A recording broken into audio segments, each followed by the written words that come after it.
اپنے گھر میں اسلامی معاشرے کو جگہ دیں. ابھی ہمارا بڑا طبقہ مسلمانوں کا نماز روزہ کا بڑا پابند ہے، لیکن گھر میں اسلامی معاشرہ نہیں ہے. بچوں کا لباس ایسا ہے جو حضور علیہ الصلوۃ والسلام کا پسندیدہ لباس نہیں. بچوں کا لباس نہیں ہے. وہ تو نواز آدمی شوق میں محبت میں وہی پہنا رہا. ریڈی میڈ والے تو پتہ نہیں کیا کیا لائیں گے مستقبل میں. ریڈی میڈ جہاں سے آیا ہے نا، جن ملکوں سے ریڈی میڈ کپڑے آئے ہیں، وہاں تو اب عورت ننگی ہو چکی. وہ تو اس پر آ چکے، کیا کہتے ہیں وہ، ٹیٹو بنانے پر آ گئے. وہ کہ جسم میں لباس کی ضرورت نہیں ہے، جو پسند کا وہ ٹیٹو بنا لو پورے جسم پر اور پھر اس کے ساتھ. تو کیا ہم ٹیٹو بنائیں گے مستقبل میں 15 سال کے بعد؟ پہلے انہوں نے آستین اتنی کی، پھر یہاں تک لائے، پھر یہاں تک لائے، پھر یہاں تک لائے، پھر یہاں تک لائے، کرتا اتار دیا عورت کا پورا. اور ہم نے ابھی شروع کیا ہے، کوئی یہاں تک آستین لایا، کوئی یہاں تک لایا ہے، کسی کی یہاں تک آ چکی ہے. اگلے 2 سال میں ان کے کرتے اترنے والے ہیں. اپنی نسل پر رحم کریں، اپنی نسل پر رحم کریں، اپنے بچوں پر، اپنے پوتوں نوازوں پر رحم کریں. پہلے پائجامے کو تھوڑا ٹھیک ادھر کیا، ادھر لائے، ادھر لائے، اس کو ٹائٹ کیا، اوپر لائے، اسکرٹ تک پہنچا دیا. اب وہ اسکرٹ ادھر جائے گا اور کچھ باقی نہیں رہے گا. اہل یورپ اس معاشرت پر تھوک چکے ہیں، وہ اس پر تھوک چکے ہیں جس کو ہم چاٹ رہے ہیں. اسکول والوں کا یونیفارم، اسکول والے تو کل ننگی بچی مانگیں گے کہ دے دیں گے ان کو. بہت سو کو دھوکہ دے رہا ہے شیطان کہ ابھی اس کو پڑھانا بھی ضروری ہے آج کل، اور اسکول کے یونیفارم میں یہ، وہ تو کل کو 10 سال کے بعد آپ سے ننگی بچی مانگی تھے، ننگی دے دیں گے ہمیں. کوئی غیرت بھی تو کوئی چیز ہے، حیا بھی کوئی چیز ہے. حیا تو ایمان کا سب سے بڑا حصہ ہے. حیا ایمان کا سب سے بڑا حصہ ہے.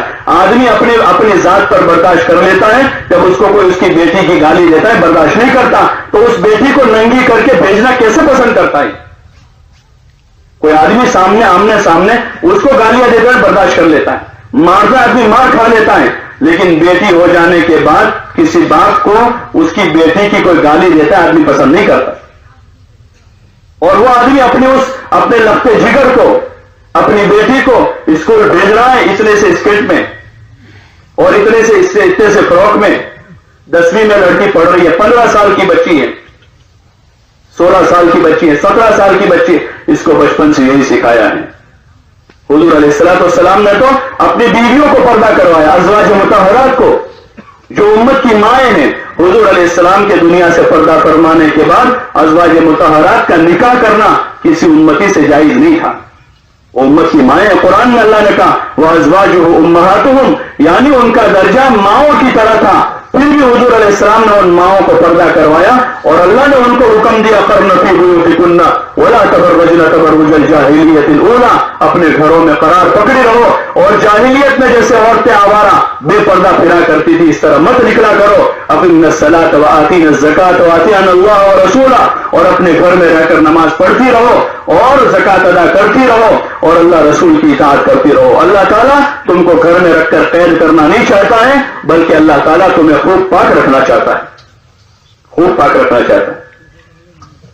مال کے معاملے میں کتنے حساس ہیں، مال کو کتنا چھپا چھپا کے رکھتے ہیں، اپنے مال کو چھپاتے ہیں، سونے چاندی کو چھپاتے ہیں کہ اپنی بیٹیاں سونے چاندی سے زیادہ بے قیمت ہو گئی، اپنے مال سے زیادہ بے قیمت ہو گئی. ایک دھوکہ ہے یہ. اپنے گھر میں اسلامی معاشرے کو جگہ دے. اگر آدمی جینا چاہے 101% اسلام کے ساتھ اس ملک میں جی سکتا ہے، 101% اسلام کے ساتھ اگر وہ جینا چاہتا ہے تو جی سکتا ہے. لیکن خود ہی مسلمان اگر نہیں چاہتا ہے، اپنے گھر میں مسلمان بن کے جینا نہیں چاہتا، تو پھر ناچ نہ جانے آنگن ٹیڑھا ہے.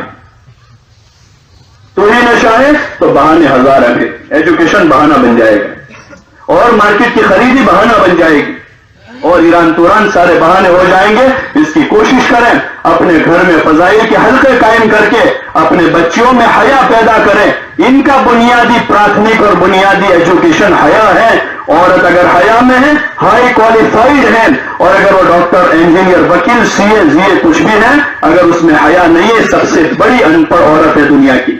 اس سے بڑی ان پڑھ کوئی نہیں ہو سکتی، جس کو اپنی عزت کا ہی پتہ نہیں ہے، جس کو پتا نہیں ہے کہ میں گھر سے نکل رہی ہوں، چاہے کسی عہدے ڈگری کے ساتھ ہوں. مجھے گھور کر دیکھنے والے ہزاروں ہیں جو غلط نظر سے مجھے دیکھ رہے ہیں. وہ اپنے اس بنیادی علم سے جاہل ہے، وہ کیسے پڑھی لکھی کیسے گئی جا سکتی ہے؟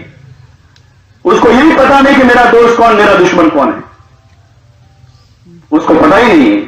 حیا اس کا بنیادی علم ہے. گھر ہوم سائنس یہ عورت کا سب سے بڑا سبجیکٹ ہے. اپنی بچیوں کو یہ پڑھانا کہ روٹی کیسے بنانی ہے, چاول کیسے بنانے ہیں, سالن کیسے پکانا ہے, گھر کیسے سجانا ہے, مہمان کو کیسے اوقات دینا ہے, مہمان کی خدمت کیسے کرنی ہے, شوہر کی خدمت کیسے کرنی ہے, بچوں کو کیسے پالنا ہے, بچوں کو کیسے پروان چڑھانا ہے, بچوں کا کیا ذہن بنانا ہے, یہ عورت کا علم ہے. یہ اس کو پڑھانا ہے. اس کو یہ پڑھانا چھوڑ دیا تو اس ماں کے گود میں پروان چڑھنے, وہ ماں شکشک بن کر, شکشکا بن کر 50 بچوں کو سائنس اور میتھس پڑھا رہی ہے, اور وہ اپنے 2 بچوں کو ماں باپ کی عزت کا دین نہیں دے رہی کہ ماں باپ کی عزت کیسے کرنی ہے. اس لیے ضرورت اس بات سنبھلنے کی ضرورت نہیں. آج نہیں تو کل آنکھیں کھل جائے گی. دھوکے میں نہ آویں بلکہ اپنے گھروں میں تعلیم کا نظام بناویں. اور حضور والی مبارک, حضور علیہ السلام سب سے بڑے دانا اور بینا تھے. حضور نے اپنی بیٹی حضرت فاطمہ کو حیا سکھائی تھی. حضرت فاطمہ نے زندگی بھر اپنے گھر کا کام کیا. وہ کوئی چھوٹا درجہ ان کا نہیں ہو گیا, جنت کی عورتوں کی سردار بن گئی. اپنے گھر کے سارے کام حضرت فاطمہ نے کیے. جھاڑو لگایا, پوتا لخت کیا اپنے گھر کا, اور اپنے گھر میں سارا کام, جانوروں گھوڑوں کی اور اونٹوں کی خدمت کر کے وہ جنت کی عورتوں کی سردار بن جاوے. کہیں ایسا نہ ہو کہ ہماری بچی ہائی کوالیفائڈ ہو کر جہنم کا ایندھن بن جاوے. اس لیے اللہ کے لیے اس کی گزارش ہے آپ حضرات, گھر کی تعلیم کے راستے سے اپنی بیویوں کا, اپنے بچیوں کا, اپنی پوتی نواسیوں کا ذہن بناویں. ان کو سمجھاوے کہ یہ اصلی زندگی, حقیقی زندگی ہے. اس کی کوشش کریں, اپنے مسجد کے اعمال میں شریک ہوں, اور ہمارے جو بھائی جا رہے ہیں اپنے امیر کی اطاعت کریں. کوئی بھی کام امیر کو پوچھے بغیر نہ کریں. آپس میں محبت سے رہیں, ایک دوسروں کی خوبیاں دیکھیں, خدمت کریں, خوب جم کر محنت کریں, دن میں کام کریں اور رات میں خوب رو کر گڑ گڑا کر